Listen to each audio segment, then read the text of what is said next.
all the credit in the world to them. That was something my team hasn't seen in a long, long time, and that was just absolutely get punched in the face. And they deserve all the credit. We had no answer. We had no life, no spirit, no fight. My team, I don't know if I've ever had a team in my life that got out rebounded 20. I don't know, we've been one of the top rebounding teams in the country all year. My key going into the game was Rutgers has played harder than every single opponent they played in this winning streak that they beat. It's not rocket science. It's not great execution. It's not he posting everybody up as guard spots. It doesn't have anything to do with any of that. They are playing harder than every opponent that they play. And when you go back and you think that that's the same team that lost to Lafayette. No offense to Lafayette, but give a lot of credit to Steve and the leadership of that team. And I thought Cliff was outstanding. I thought he was in control of the game from the center spot a lot tonight.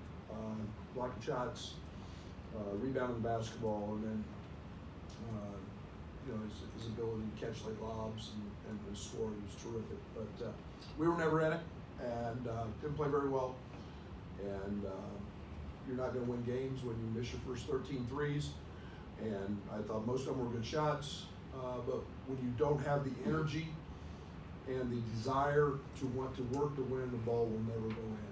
And that happened to us tonight. It was clear early how bad Rutgers wanted this game, also with their crowd. What was your reaction to your team's response or lack thereof? I just said it. I mean, we had no fight. Didn't have any. I mean, I can't even judge. I mean, Rutgers punched us, which we knew they would, but I'm almost in disbelief at how lackadaisical my team was tonight. And get out rebound at 20. Didn't have anything to do with the crowd. Didn't have anything. I mean, if we can't rise to the response of a team that's playing awfully well, and we're in first place, didn't like that much. So we'll get that. I'll get that handled. Find my way. Is there any question we wouldn't even have asked a couple weeks ago? You see Rutgers as an NCAA tournament team the way from? Sure they are. Sure they are. It's the best league in the country. Go find another league in the country that does. I mean, top to bottom, this league's phenomenal. And that's a team that is capable of making a really good run. And they're not a great shooting team, but beyond that, right now they're just playing harder than 90% of the competition that I've seen on film and playing. They're playing their ass off. Was there any indication, I don't know, in practice yesterday, shoot around today, that this was going to be what you got? Not really. I mean, I didn't think we were great. I didn't think we were great either day, yesterday or today, at shoot around. But I thought we'd matched the fight. We didn't match the fight till the last 5 minutes of the game, and that's. I guess that's on me. I guess I better start getting back after guys, and you hope there's maturity, but I'll get that solved tomorrow. With 5 games left and kind of a logjam at the top of the Big Ten, what's kind of your message to your team going forward? Next game, I mean, you can't worry about this. We'll worry about one, and it turns into 2. But we've got good players, and we just had a got to play with heart. Got to just play hard, simple, and it's February, and you see that a lot in February, and teams get an edge, and they get a burning desire to play and compete, and Rutgers is backs against the wall fighting for an NCAA tournament life, and sure enough, here they go. So it's just it's so the game's so mental, and it's so much about physical effort. If you don't play hard, the game will never find you, and it won't find your team. Brad, you've seen this Rutgers senior class for a number of years now. How much does their experience, you think, help in a spot like this down the stretch of the season? Sure. There's a lot of games played, and that's a team that for whatever reason, you know, in past years, and I think Steve Pike was one of the best coaches in the country, and you know, for different scenarios, they couldn't win on the road, but they always played great at home, and now this team's got experience. They've been through all that, and they get a little bit of confidence and move forward, and you know, it's a good basketball team. There's no substituting experience. You know, talent's the most overrated thing in the country. You get talent and experience,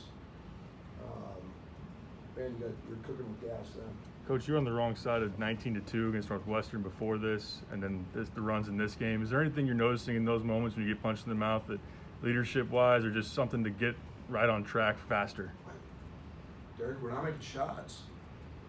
I mean, we got to make shots. You know, those runs go away, and then I think we missed 6 free throws in a row in the second half. You know, you can't step up there and make shots. I mean, I love Jacob Grandison to death. I can't make a shot for him. DeMonte Williams, I got to make a shot for him. Plummer, I can't make shots for him. We got good looks, and we knew that exactly what the game plan would be at Kofi. You got to make shots, and all of a sudden those runs then go away. And again, we have to match our effort so that we're playing hard enough to not worry about shooting. And that's just the way the game of basketball is. We're not playing very hard right now. Right, you mentioned Cliff at the top. This league has a ton of bigs that are tough to play against. What did Cliff do in particular tonight that maybe wasn't seen 10 weeks ago when you beat them in Illinois? Well, you know, I think that's a tribute to him. I think it's you know, his energy level's up. His involvement is much more prominent. You know, they're throwing him the ball. You know, McKay does a great job of, you know, with his post ups and his late feeds. You know, he's added a left hand. You know, I think he's just, you know, I think he's a guy, as any center in the league, you're dependent upon others to help you in terms of getting the ball, but they're getting him the ball, but he's impacting the game with his rebounding. He's impacting the game with his defense, and his energy is great. What do you think? Time for 2 more. What do you think maybe changed in that last 5-ish minutes where you did see a little energy? I don't know. RJ was pretty good. Coleman was pretty good. I don't know. I just went to the press more out of necessity than anything else, just to try to see if there was any fight. But you know, it's still, there was still mistakes made. I mean, you can't give up a free throw with one guy a free throw rebound with one guy in the lane. And but you know, we've got to have some energy. RJ gives us energy. We've got to have some competitive spirit. Coleman's been giving us more of that, and it's amazing. He makes a 3 now. You know, where he'd been 2.5 months without making a shot, it seems like. It's effort, and if guys can learn to get out of their own way sometimes and just play hard and not be so mental, the game will find them. Yeah, I like what we did. You know, late there was a lot of fight there. Hey Brad, when Cliff makes that reverse alley-oop, I mean, do you sit there and just smile? It's what they look like. It's what throws look like. I've seen it all. I mean, I coached Michael Beasley. I mean, hell, he was 26-12 as a freshman. I've seen, you know, but athletically, you know, that's what guys look like. You know, and he's got all those tools to be a pro. And then he gets in and out of screens. Is he ever going to be a 3-point shooter? No. But nobody cares. Get him in and out of screens, catch lobs, block shots, and go rebound out of your area. And that's what they look like. And, you know, I don't know if he can make it again, but hell, he made it then. And again, tonight was their night. Their energy was fabulous. Okay, thank you. Thanks.